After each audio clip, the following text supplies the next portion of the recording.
সবাইকে মহান বিজয় দিবসের শুভেচ্ছা। স্বাগত জানাচ্ছি সংবাদে, সাথে রয়েছে দোলা ডলরে। শুরুতেই জানাবো সংবাদ শিরোনাম। সংসদ নির্বাচন আয়োজনে সময় লাগবে 1 থেকে 1.5 বছর, বিজয় দিবসে জানালেন ডক্টর ইউনূস। বীর শহীদদের স্মরণে জাতীয় স্মৃতিসৌধে মানুষের ঢল, বৈষম্যহীন সম অধিকারের দেশ গড়ার প্রত্যয়। ৭১-এ বিজয় আসলেও ২৪-এ স্বাধীনতা পূর্ণতা পেয়েছে, শ্রদ্ধা নিবেদনের পর মত উপদেষ্টাদের। বিজয় দিবসে জামায়াত, নাগরিক কমিটি ও বৈষম্য বিরোধীদের র্যালি, আওয়ামী লীগের বিচার দাবি।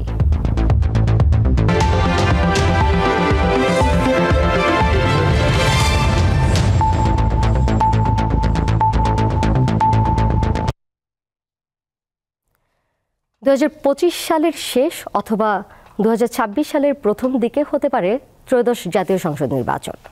বিজয় দিবসে জাতির উদ্দেশ্যে দেয়া ভাষণে এমন ঘোষণা দেন প্রধান উপদেষ্টা ডক্টর মোহাম্মদ ইউনূস। জুলাই গণ অভ্যুত্থানে নতুন বাংলাদেশ গড়ার জন্য যে ঐক্য গড়ে ওঠে তা এখনও মজবুত রয়েছে বলে জানান তিনি। সংবিধানের রক্ষণ, সমর্থন ছাত্র জনতার গণঅভ্যুত্থানে শেখ হাসিনা সরকারের পতনের পর গত ৮ আগস্ট শপথ নেন ডক্টর ইউনূসের নেতৃত্বাধীন অন্তর্বর্তী সরকার। এরপর থেকে আলোচনায় আগামী জাতীয় সংসদ নির্বাচন প্রসঙ্গ। অবশেষে অন্তর্বর্তী সরকারের দায়িত্ব গ্রহণের মাত্র ৪ মাসের মাথায় জানা গেল সেই উত্তর। মহান বিজয় দিবসের সকালে দেয়া জাতির উদ্দেশ্যে ভাষণে প্রধান উপদেষ্টা নির্বাচনের সম্ভাব্য সময়ের বিষয়ে ঘোষণা দেন। ২০২৫ সালের শেষ দিক থেকে ২০২৬ সালের প্রথমার্ধের মধ্যে নির্বাচনের সময় নির্ধারণ করা যায়। প্রধান উপদেষ্টা আশা প্রকাশ করেন, আগামী নির্বাচনে তরুণ ভোটাররা শতভাগের কাছাকাছি সংখ্যায় ভোটদান নিশ্চিত করবে। গত ১৫ বছরে যারা ভোটার হওয়ার যোগ্য হয়েছে তাদের সবার নাম ভোটার তালিকায় তোলা নিশ্চিত করতে হবে। এটা একটা বড় কাজ। ছাত্র জনতার অভ্যুত্থানের পর এখানে গলদ রাখার কোনো সুযোগ নেই। দীর্ঘদিন পর এবার বহু তরুণ তরুণী জীবনে প্রথমবারের মতো ভোট দেবে। অতীতে তাদেরকে সে অধিকার এবং আনন্দ থেকে বঞ্চিত করা হয়েছে। তাই এবারের নির্বাচনে তাদের ভোটদান একটি স্মরণীয় ঘটনা হয়ে থাকবে। ডক্টর ইউনূস জানান, পৃথিবীর ঘৃণ্যতম স্বৈরাচারী শাসক পালিয়ে যেতে বাধ্য হয় ছাত্র জনতার সম্মিলিত অভ্যুত্থানে। তবে পতিতদের ষড়যন্ত্র এখনো থেমে নেই। যখন পরাজিত শক্তি নড়ে চড়ে ওঠার চেষ্টা করছিল, সকল রাজনৈতিক দলের এবং সকল ধর্মের শীর্ষ ব্যক্তিদের এবং ছাত্রদের সমাবেশের মাধ্যমে এক কণ্ঠে সজোরে ঘোষণা দিয়েছিল, আমরা যে নিরেট অক্ষের মাধ্যমে অভ্যুত্থান করেছি সে ঐক্য আরও জোরদার হয়েছে। ৪ মাসের ব্যবধানে আমাদের ঐক্য কোথাও শিথিল হয়নি। নতুন বাংলাদেশ গড়ার সংকল্পে আমরা অটুট আছি। বহির্বিশ্বে চাতুর্যপূর্ণ প্রচারণা দিয়ে যারা আমাদের মধ্যে দূরত্ব সৃষ্টির চেষ্টা করছে, তারা দূরত্ব সৃষ্টি তো করতে পারেইনি, বরং সারা জাতিকে সগৌরবে উচ্চকণ্ঠে তার ঐক্যকে পৃথিবীর সামনে তুলে ধরতে উজ্জীবিত করেছে। প্রধান উপদেষ্টা তার ভাষণে শ্রদ্ধাভরে মহান মুক্তিযুদ্ধে বীর শহীদদের স্মরণ করেন। প্রতিদিন দেশের ভেতরে এবং বাইরে থেকে জনতার অভ্যুত্থানকে ব্যর্থ করার জন্য বিপুল অর্থ ব্যয়ে নানা ভঙ্গিতে তাদের চেষ্টা চালিয়ে যাচ্ছে। আফরিদ হাসান, দীপ্ত বার্তা কক্ষ। মহান বিজয় দিবসে বিশিষ্টজন সহ সর্বস্তরের মানুষের ঢল নামে জাতীয় স্মৃতিসৌধে বৈষম্যহীন ও সম অধিকারের দেশ গড়ার অঙ্গীকার ছিল সবার মাঝে। তাদের মত, নতুন বাংলাদেশ গড়তে হবে ঐক্যবদ্ধ সামাজিক রাজনৈতিক দৃষ্টিভঙ্গিতে।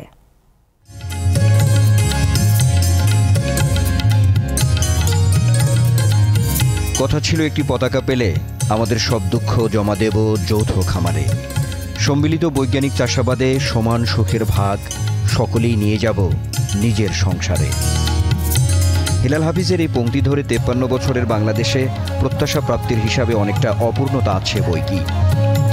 তবুও বিজয়ের দিনে স্বাধীনতার বারোটায় স্মৃতির মিনারে মানুষের এমন ঢলই প্রমাণ করে, এক সাগর রক্তের বদলে পাওয়া এই স্বাধীনতা বৃথা যেতে পারে না। সুষ্ঠু সুন্দর দেশ, সুন্দর সমাজ, নিরাপত্তা, এরকমই একটা দেশ চাচ্ছি।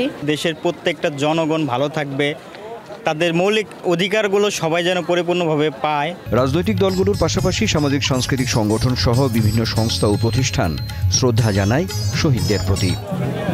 বাঙালি হিসেবে যে চরম আত্মত্যাগ আমাদের পূর্বপুরুষরা আমাদের জন্য করেছেন, তার ধারাবাহিকতা রক্ষার প্রয়োজন। বাবা তার ছেলেকে নিয়ে এসছেন, আমরা এভাবেই প্রকৃত ইতিহাস গড়ে উঠবে। ইতিহাস তো মানুষের মনে থাকে আসলে। ৭১-এর সমান নয়, কিন্তু সেটাও একটা বড় ঘটনা, একটা নতুন দেশ গড়বার স্বপ্ন, যে স্বপ্ন এই 53 বছরে বাস্তবায়িত হয়নি। ফলে পাশাপাশি দুটো জিনিস আসছে, কিন্তু কোনো ক্রমেই 24-71-কে ছাপিয়ে যাচ্ছে না। সম অধিকারের এক নতুন বাংলাদেশের স্বপ্ন ছিল অন্যান্য দলের নেতাদের। স্বাধীনতার বিজয় এক কথা না, স্বাধীনতা জীবনে একবারই হয়, কিন্তু বিজয় মাঝে মাঝেই আসে। একটা বিরাট কিছু তার মধ্য দিয়ে বিজয়ের অর্জন হয়, এবং 24 সালের জুলাই আগস্টের সত্যি একটা জাতির একটা ঐতিহাসিক বিজয় এসেছে। আজকে এই বাঁধ ভাঙা স্রোতের মতো এই জাতীয় স্মৃতিসৌধ অর্থাৎ গণতন্ত্রের পাদপীঠ, স্বাধীনতা সার্বভৌমত্বের পাদপীঠে সমবেত হয়েছে, তার একটি মাত্র কারণ জনগণ তার অধিকার ফেরত চায়। জুলাই আগস্ট অভ্যুত্থানের স্বপ্ন পূরণের ব্রত জানান তরুণরা। 71 হচ্ছে আমরা মনে করছি শিকড়, আর 24 হচ্ছে আমাদের আগামীর পথ চলা, যে বাক স্বাধীনতা থেকে শুরু করে আমাদের সকল ধরনের স্বাধীনতা চর্চা, গণতান্ত্রিক চর্চা সবকিছু যাতে আমরা আগামী বাংলাদেশে করতে পারি, সেই প্রত্যাশা আমাদের আজকে বিজয়ের দিনে থাকবে। বিজয়ের উন্মাদনায় লাল সবুজের আবেশে দেশপ্রেমের ধ্বনি প্রতিধ্বনি ছিল পুরো স্মৃতিসৌধ জুড়ে। এত প্রাণের বিনিময়ে যে দেশ স্বাধীনতার 53 বছরে এসেও দারিদ্র, বৈষম্য, অনিয়ম, দুর্নীতি এখনও পিছু ছাড়েনি। তাই তো শহীদদের প্রতি শ্রদ্ধা জানাতে আসা সকলের একটাই চাওয়া, নতুন বাংলাদেশের যে পরিস্থিতি তৈরি হয়েছে এটি যাতে কোনোভাবেই ভুলণ্ঠিত না হয়। আনোয়ার হোসেন, দীপ্ত সংবাদ, জাতীয় স্মৃতিসৌধ, সাভার। মহান বিজয় দিবসের শুরুতে সাভারে জাতীয় স্মৃতিসৌধে জাতির শ্রেষ্ঠ সন্তানদের প্রতি ফুল দিয়ে শ্রদ্ধা জানান রাষ্ট্রপতি ও প্রধান উপদেষ্টা। এরপর শ্রদ্ধা জানান সর্বস্তরের মানুষ। 53 বছর আগের এমনই এক কুয়াশাচ্ছন্ন ভোর পাকিস্তানি হানাদার বাহিনীর বিরুদ্ধে দীর্ঘ 9 মাসের সশস্ত্র যুদ্ধ সমাপ্তির বারতা দিয়েছিল। সূচিত হয় স্বাধীন সার্বভৌম বাংলাদেশের গৌরবময় অধ্যায় মহান বিজয় দিবসের। যে বীর শহীদদের প্রাণের বিনিময়ে অর্জিত স্বাধীনতা, জাতীয় স্মৃতিসৌধে তাঁদের প্রতি জানানো হয় বিনম্র শ্রদ্ধা। প্রথমেই শ্রদ্ধা জানান রাষ্ট্রপতি মোহাম্মদ শাহাবুদ্দিন। সকাল 7টার পর অন্তর্বর্তী সরকারের প্রধান উপদেষ্টা ডক্টর মোহাম্মদ ইউনূসের ফুলেল শ্রদ্ধা 30 লাখ শহীদদের প্রতি। এ সময় তাঁর সঙ্গে শহীদ বেদিতে পুষ্পমাল্য অর্পণ করেন পূর্ব তিমুরের রাষ্ট্রপ্রধান জোসে রামোস হোর্তা। শ্রদ্ধাবনত জাতি সশস্ত্র সালামে স্মরণ শহীদদের। এ সময় অন্তর্বর্তী সরকারের উপদেষ্টারা জানান 71-এ বিজয় আসলেও 2024-এর গণ অভ্যুত্থানে স্বাধীনতা পূর্ণতা পেয়েছে। 1971 সালে আমাদের বিজয় আসলেও, আমাদের স্বাধীনতা আসলেও সেই স্বাধীনতা ছিল অরক্ষিত। আমাদের 2024-এর বিজয়ের মধ্য দিয়ে আমাদের স্বাধীনতা পূর্ণতা পেয়েছে, এবং 2024-এর এই বিজয়ের মধ্য দিয়ে আওয়ামী ফ্যাসিস্ট মুক্ত দেশে জনগণ প্রকৃত বিজয়ের স্বাদ অনুভব করছে। 71 থেকে 24 এবং আমাদের এই স্বাধীনতা এবং মুক্তির যে সংগ্রাম, এই চলমান সংগ্রামে আমরা দেশবাসীকে সাথে নিয়ে একটা সুন্দর বাংলাদেশ গড়ার যেই প্রত্যয় তা সফল করতে চাই। আমরা চাচ্ছি যে বাংলাদেশ এই স্বাধীনতা ধরে রাখুক এবং জনগণ আমাদের সাথে এবং সব দায়িত্বশীল মানুষের সাথে জনগণ একসাথে চলুক এবং বাংলাদেশ ঐক্যবদ্ধ হোক। যুদ্ধাহত, মুক্তিযোদ্ধা সহ সামরিক বেসামরিক ঊর্ধ্বতনদের শ্রদ্ধা নিবেদনের পর সাভার জাতীয় স্মৃতিসৌধের প্রধান ফটক উন্মুক্ত হয় সর্বসাধারণের জন্য। উচ্ছ্বসিত সাধারণ মানুষের ঢল নামে বিজয় উৎসবে। লাখো শহীদের রক্তস্নাত হাজার বছরের আরাধ্য স্বপ্ন স্বাধীনতা, তাও এসেছে ঠিক 53 বছর আগে 1971-এ। এই ভূখণ্ডের মানুষের ঐক্যের কারণে পরাজিত হয়েছে পাকিস্তানি হানাদার বাহিনী, জন্ম নিয়েছে লাল সবুজের সার্বভৌম বাংলাদেশ। শত শত মায়ের সন্তানদের আত্মত্যাগ এবং হাজার হাজার মা বোনের সম্ভ্রমের বিনিময়ে অর্জিত বিজয় নিশান আজও বাংলার বুকে উঠছে নির্ভয়ে স্বমহিমায়। রুবায়েত হাসান, দীপ্ত সংবাদ, জাতীয় স্মৃতিসৌধ, সাভার, ঢাকা। মহান বিজয় দিবসে রাজধানীতে বর্ণাঢ্য শোভাযাত্রা ও সমাবেশ করেছে জামায়াতে ইসলামী, জাতীয় নাগরিক কমিটি ও বৈষম্য বিরোধী ছাত্র আন্দোলন। এ সময় জানানো হয়, আওয়ামী লীগকে বিচারের কাঠগড়ায় আনার আগে দেশে কোনো নির্বাচন হবে না। বিজয়ের ৫৪তম দিবসে রাজধানীতে বর্ণাঢ্য শোভাযাত্রা ও সমাবেশ করে জাতীয় নাগরিক কমিটি। জাতীয় পতাকা, নানা রঙের ব্যানার ও ফেস্টুন নিয়ে এতে অংশ নেন জাতীয় নাগরিক কমিটির নেতাকর্মীরা। বাংলা মোটর থেকে শুরু হয় শোভাযাত্রাটি। শাহবাগ ও জাতীয় শহীদ মিনার হয়ে আবার শাহবাগে গিয়ে শেষ হয়। সমাপনী বক্তব্যে নেতারা বলেন, আওয়ামী লীগকে বিচারের কাঠগড়ায় আনার আগে দেশে কোনো নির্বাচন হবে না। আমরা পৃথিবীর প্রত্যেকটি দেশকে বলে দিতে চাই, কেউ যদি শোষণের দৃষ্টিতে আমাদের দিকে তাকায়, আমরা সেই চোখ উপড়ে ফেলবো। আওয়ামী লীগের বিচার ছাড়া বাংলাদেশে কোনো ইলেকশন হবে না। আগামীতে যারা এই বিচারের আগে কোন ইলেকশনের পায় তারা করবে, আমরা তাদেরকে জাতীয় শত্রু এবং বেঈমান হিসেবে ধরে নিব। কেন্দ্রীয় শহীদ মিনার থেকে শোভাযাত্রা বের করে বৈষম্য বিরোধী ছাত্র আন্দোলন। এটি টিএসসি, মৎস্য ভবন ও প্রেস ক্লাব হয়ে শহীদ মিনারে গিয়ে শেষ হয়। এ সময় সমন্বয়কেরা জানান, এবারের বিজয় উৎসব মানুষ স্বাধীনভাবে পালন করছে। ভারতের স্বাধীনতা দিবস হিসেবে আজকে পালন করছে। এটাকে আমরা বাংলাদেশের স্বাধীনতা এবং অখণ্ডতার উপরে আমরা হুমকি মনে করছি এবং আমরা এই মুক্তিযুদ্ধের সম্পূর্ণ দখলদারিত্ব চাই। রাজধানীর পল্টন মোড়ে আলোচনা সভা ও শোভাযাত্রার আয়োজন করে ঢাকা মহানগর দক্ষিণ জামাত। কর্মসূচির শুরুতে দেশবাসীকে মহান বিজয় দিবসের শুভেচ্ছা জানান জামাতে আমির। যেই জাতি আপনাদেরকে উচিত শিক্ষা দিয়ে তাড়াতে পেরেছে, সেই জাতি আপনাদের সোনাও একদম গুঁড়া করে দিতে পারে। সমাবেশ শেষে বিজয় শোভাযাত্রা পল্টন মোড়, প্রেস ক্লাব, মৎস্য ভবন ও কাকরাইল হয়ে আবার পল্টন গিয়ে শেষ হয়। স্বস্তিকা সিংহ, দীপ্ত সংবাদ, ঢাকা। সাভারের সম্মিলিত সামরিক হাসপাতাল থেকে চিকিৎসা নিয়ে বাসায় ফিরেছেন বিএনপি মহাসচিব মির্জা ফখরুল ইসলাম আলমগীর। মহান বিজয় দিবসে সাভারের জাতীয় স্মৃতিসৌধে শ্রদ্ধা জানাতে গিয়ে হঠাৎ অসুস্থ হয়ে পড়েন তিনি। এক পর্যায়ে মাটিতে শুয়ে পড়েন মির্জা ফখরুল। পরে তাৎক্ষণিকভাবে তাকে সাভার সিএমএইচে নেওয়া হয়। সেখানে ঘণ্টা দুয়েক থাকার পর সুস্থ বোধ করায় দুপুর 2টার দিকে মির্জা ফখরুল তার গুলশানের বাসায় ফেরেন। চিকিৎসকরা জানিয়েছেন, সাভার সিএমএইচে বিএনপি মহাসচিবের কিছু পরীক্ষা নিরীক্ষা করা হয়েছে, রিপোর্টগুলোর ফলাফল ভালো।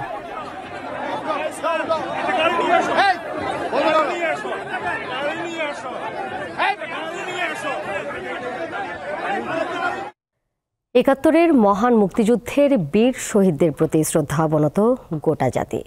তাদের স্মরণে মহান বিজয় দিবসে সারা দেশে চলছে নানা আয়োজন। বিভিন্ন জেলায় ভোরে প্রতীকী তোপধ্বনি দেওয়া হয়। যশোর পুরাতন বাস স্ট্যান্ড মোড়ে মহান বিজয় দিবস স্তম্ভে তোপধ্বনির আয়োজন করা হয়। ভোরে সূর্যোদয়ের সঙ্গে সঙ্গে 31 বার তোপধ্বনির মাধ্যমে মহান বিজয় দিবসের কর্মসূচির সূচনা হয়।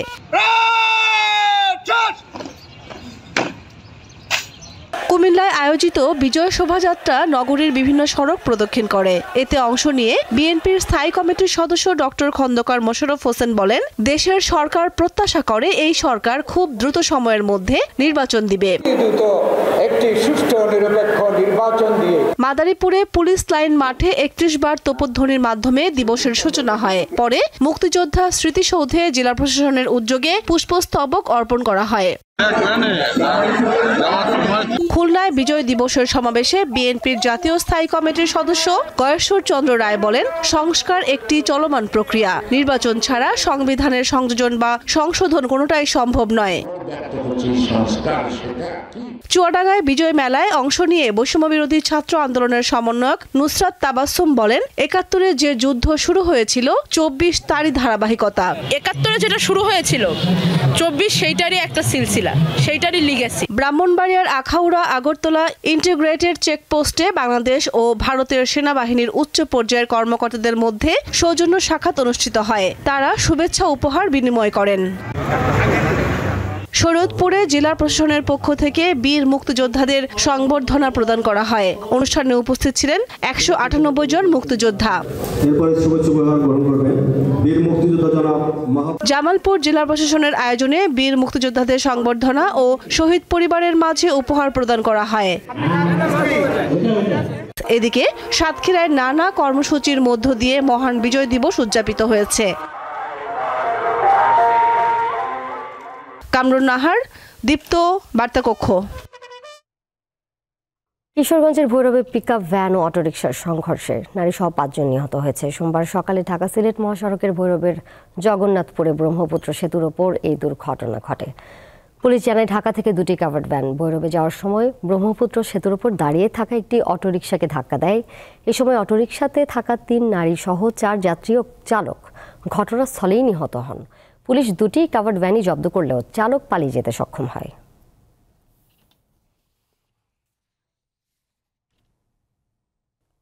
দেশের বাইরের খবর। ভারত মহাসাগরীয় দ্বীপাঞ্চলে আঘাত হানা ঘূর্ণিঝড় চিডোতে মৃতের সংখ্যা কয়েক হাজার হতে পারে বলে আশঙ্কা করা হচ্ছে।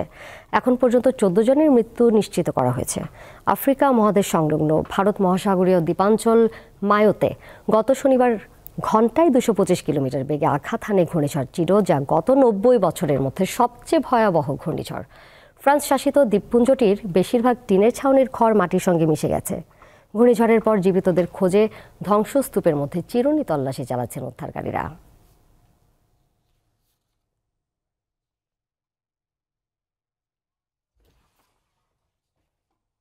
এদিকে জয় দিয়ে নারী অনূর্ধ্ব-19 এশিয়া কাপের যাত্রা শুরু করল বাংলাদেশ। বৃষ্টিবিঘ্নিত ম্যাচে শ্রীলঙ্কাকে 28 রানে হারিয়েছে তারা। সোমবার মালয়েশিয়ার কুয়ালালামপুরে বৃষ্টির কারণে 17 ওভার করে খেলা হয়। প্রথমে ব্যাট করতে নেমে 9 উইকেট 122 রান তোলে বাংলাদেশ নারী ক্রিকেট দল। সর্বোচ্চ 21 রান করেন সঞ্জনা কাবিন্দি। এছাড়া আফিয়া সীমা 25, সুমাইয়া আক্তার 24 এবং মোসাম্মদ ইভা করেন 18 রান। 123 রানের লক্ষ্যে খেলতে নেমে সুমাইয়া ফারজানাদের দারুণ বোলিংয়ের সামনে নিয়মিত বিরতিতে উইকেট হারায় লঙ্কানরা। সুমাইয়া 3টি এবং ফারজানা ও নিশিতা আক্তার শিকার করেন 2টি করে উইকেট।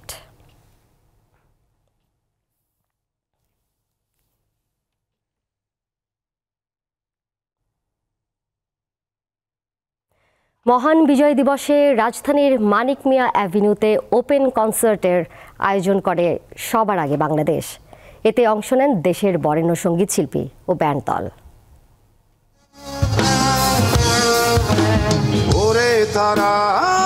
মহান বিজয় দিবস উদযাপনে ওপেন কনসার্টের আয়োজন করে সবার আগে বাংলাদেশ। এতে দেশের খ্যাতিমান শিল্পী ও ব্যান্ড দল অংশ নেয়। সোমবার রাজধানীর মানিক মিয়া এভিনিউতে এই কনসার্ট শুরুর আগেই মানুষের ঢল নামে পুরো এলাকায়। আজকে যারা গাবে তারা সবাই আসলে অনেক গুণী শিল্পী, সেই জন্যই আসলে কনসার্টে আসা। ওপেন কনসার্ট দিয়ে তরুণ সমাজকে উদ্বুদ্ধ করার জন্য আয়োজিত কর্তৃপক্ষকে সকলকে ধন্যবাদ জানিয়ে অনেক ভালো লাগছে। আমি অনেক এক্সাইট ছিলাম, কারণ জেমস আসতেছে, এটা শুনে আমি অনেক খুশি। এই ধরনের উদ্যোগ আরও নেওয়ার প্রত্যাশা দর্শকদের। এই আয়োজনটা অনেক ভালো লাগছে। আমরা চাই এরকম প্রতি বছর যেন এরকমই হোক। বিজয় দিবসের কনসার্ট আনন্দের মাত্রা আরো বাড়িয়ে দেয়। আমরা নতুন করে বিজয় এনেছি আমাদের তরুণ প্রজন্মের জন্য। এখন এই বিজয়টা আরো বেশি উল্লাসময়। আয়োজক বিএনপি নেতারা দাবি করেন, গত 16 বছর বাংলাদেশের মানুষ স্বাধীনভাবে বিজয় দিবস উদযাপন করতে পারেনি, যা এবার পারছে। গত 15-16 বছর আমরা কিন্তু এই যে আজকের যে মহান বিজয় দিবস সত্যিকার ভাবে স্বাধীনভাবে আমরা আসলে উদযাপন করতে পারি নাই।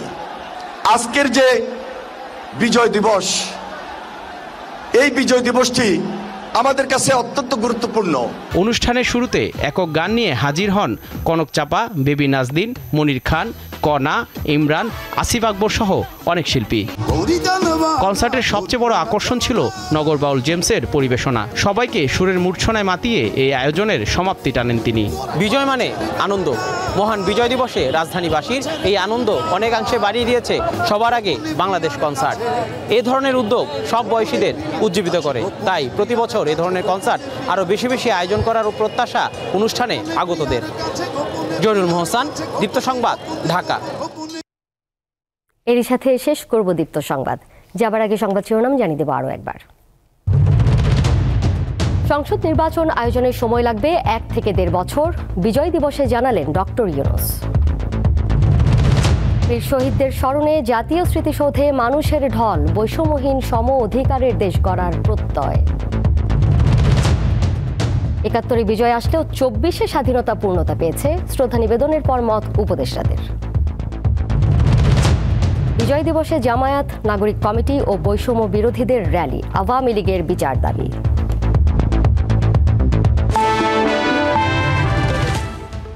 এই ছিল এখনকার মতো। এর সাথে বিদায় নিচ্ছি আমি দোলা ডলরেস। আরও তথ্য এবং বিনোদনের নানা খবর জানতে যুক্ত থাকুন দীপ্ত ডিজিটাল প্ল্যাটফর্মে। সবাইকে ধন্যবাদ।